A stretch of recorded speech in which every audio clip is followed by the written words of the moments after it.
Hi friends, இந்த Sunday எங்கள் வீட்டில் சூப்பராக சிம்பிளான ஒரு மத்தி மீன் குழம்பு செஞ்சுருந்தேன். அதோட ரெசிபி தான் இது தேங்காய் போடாமல் பண்ணுறதுங்க. ரொம்ப எம்மியாக இருக்கும். ஃபர்ஸ்ட் டைம் பார்க்குறீங்கன்னா சேனல் மறக்காமல் சப்ஸ்கிரைப் பண்ணுங்கள். இப்போ ஒரு நார்மல் கடாயில் இது நான் மண்சட்டியில் தான் பண்ணுறேன். 1 டீஸ்பூன் அளவுக்கு தனியா எடுத்துக்கலாம். அதை நல்லா நம்ம வறுத்துக்க போகிறோம். 1/2 டீஸ்பூன் அளவுக்கு ஜீரகம், 1/4 டீஸ்பூன் அளவுக்கு வெந்தயம், கொஞ்சோண்டு கருவேப்பிலை, இதை போட்டு நல்லா நம்ம ட்ரை ரோஸ்ட் பண்ண போகிறோம். கடாய் ரொம்ப நாளுக்கு அதுக்கப்புறம் நான் யூஸ் பண்ணுறேன்றதுனால கொஞ்சம் எண்ணெய் தடவி வச்சுருந்தேன். ஸோ நீங்களும் அதே மாதிரி ரொம்ப காய விட்டு உடனே அடுப்பில் வச்சிங்கன்னா விரிசல் விட்டுரும். அப்போ நம்ம யூஸ் பண்ணும்போது கொஞ்சம் நேரத்துக்கு முன்னாடி எண்ணெய் போட்டு கொஞ்சம் லேசாக சூடு பண்ணி வச்சுருந்தீங்கன்னா உங்களுக்கு யூஸ் பண்ணுறப்போ நல்லாயிருக்கும்.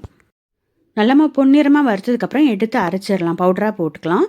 இப்போ நான் கடலை எண்ணெய்லாம் யூஸ் பண்ணியிருக்கேன். கடலை எண்ணெய் 2லேருந்து 3 டேபிள் ஸ்பூன் விட்டு கடுகு போட்டு கடுகு வெடித்த உடனே கடுகு வெடித்ததும் வெங்காயம் சேர்த்துக்கலாங்க. 2 மீடியம் சைஸ் வெங்காயம் நான் இதில் சேர்த்துருக்கேன், பொடியாக நறுக்கி. ஒரு பச்சை மிளகாய் நல்லா இந்த மாதிரி கீரி போட்டிருக்கேங்க. சீரகம் நான் சேர்க்கல, ஏன்னா நம்ம அது ஏற்கனவே நம்ம பொடியாக்கிறதுக்கு வச்சுருக்கோம் இல்லையா. இப்போ சிம்மில் வச்சுட்டு நல்லா வதக்கி எடுத்துக்கலாம். ஒரு 4 பல்லு பூண்டு இடித்து சேர்த்துக்கோங்க, நல்ல வாசனையாக இருக்கும். ஒரு கொத்து கருவேப்பிலை சேர்த்துக்கோங்க. கருவேப்பிலை ஃப்ரெஷ்ஷாக இருந்ததுன்னா நல்ல வாசமாக இருக்கும் வதக்கும்போது. இப்போ 1/4 டீஸ்பூன் மஞ்சள் தூள் சேர்த்துக்கலாங்க. 1லேருந்து 1.5 டேபிள் ஸ்பூன் மிளகாத்தூள் சேர்த்துக்கலாம். உங்களுக்கு காரம் ஜாஸ்தியாக வேணும்னா கொஞ்சம் எக்ஸ்ட்ராவாக சேர்த்துக்கோங்க. தனியா ஒரு டீஸ்பூன் சேர்த்துக்கோங்க. உப்பு தேவையான அளவுனா நான் 1 டீஸ்பூன் அளவுக்கு நான் சேர்த்துருக்கேன். அடுப்பு சிம்மில் இருக்கட்டும். நல்லா வதக்கின அப்புறம் 2 மீடியம் சைஸ் தக்காளி நல்லா பேஸ்ட் பண்ணி வச்சுருக்கேன். அது இதில் நம்ம சேர்த்துக்க போகிறோம். இதுக்கு தனியாக குழம்பு மிளகாத்தூள்லாம் சேர்க்க வேண்டாங்க. தக்காளி சேர்த்ததுமே பார்த்தீங்கன்னா எனக்கு கொஞ்சம் நல்லா திக்காயிடுச்சு.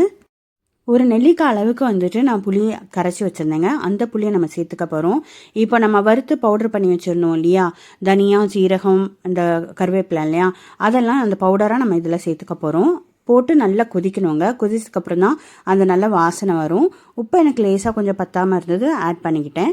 இது பார்த்திங்கன்னா நல்லா ஒரு 5 நிமிஷம் கொதிச்சதுக்கப்புறம் நம்ம மத்தியில் மஞ்சள் தூள் கலக்கி சேர்த்து வச்சுருந்தேன். இதில் நான் சேர்த்துக்க போகிறேன். இந்த அளவு வெங்காயம் தக்காளி மசாலுக்கு பார்த்தீங்கன்னா ஒரு 4லேருந்து 5 மீன் வரைக்கும் போடலாங்க. உங்களுக்கு குவான்டிட்டி ஜாஸ்தியாக வேணும்னா வெங்காயமும் தக்காளியும் ஜாஸ்தி பண்ணிக்கோங்க. இப்போ பார்த்தீங்கன்னா ஒரு 10 நிமிஷம் நல்லா கொதிக்கட்டும், சிம்மில் வச்சுருக்கணும். நல்லா கொதித்து எண்ணெய் பிரிஞ்சதுக்கப்புறம் நல்லா ஃப்ரெஷ் கொத்தமல்லி கருவேப்பிலை சேர்த்துக்கோங்க. மண்சட்டி பார்த்தீங்கன்னா நான் ஆஃப் பண்ணிட்டேன், இருந்தாலும் அந்த சூட்லேயே கொதிச்சிட்ருக்கு. அப்படியே நீங்கள் மூடி வச்சிடலாம். சூப்பராக எம்மியாக ரொம்ப சிம்பிளாக ஒரு மத்தி குழம்பு. இது கொஞ்சம் தண்ணியாக தான் இருக்கும். சாதத்தில் போட்டு சாப்பிட்றதுக்கு ரொம்பவே சூப்பராக இருக்கும். இது மத்தியானம் செஞ்சு வச்சிட்டிங்கன்னா நைட்டுக்கு கண்டிப்பாக இட்லி தோசை வச்சு சாப்பிட்டு பாருங்கள். உள்ளே எத்தனை இட்லி போகுதுன்னே தெரியாது.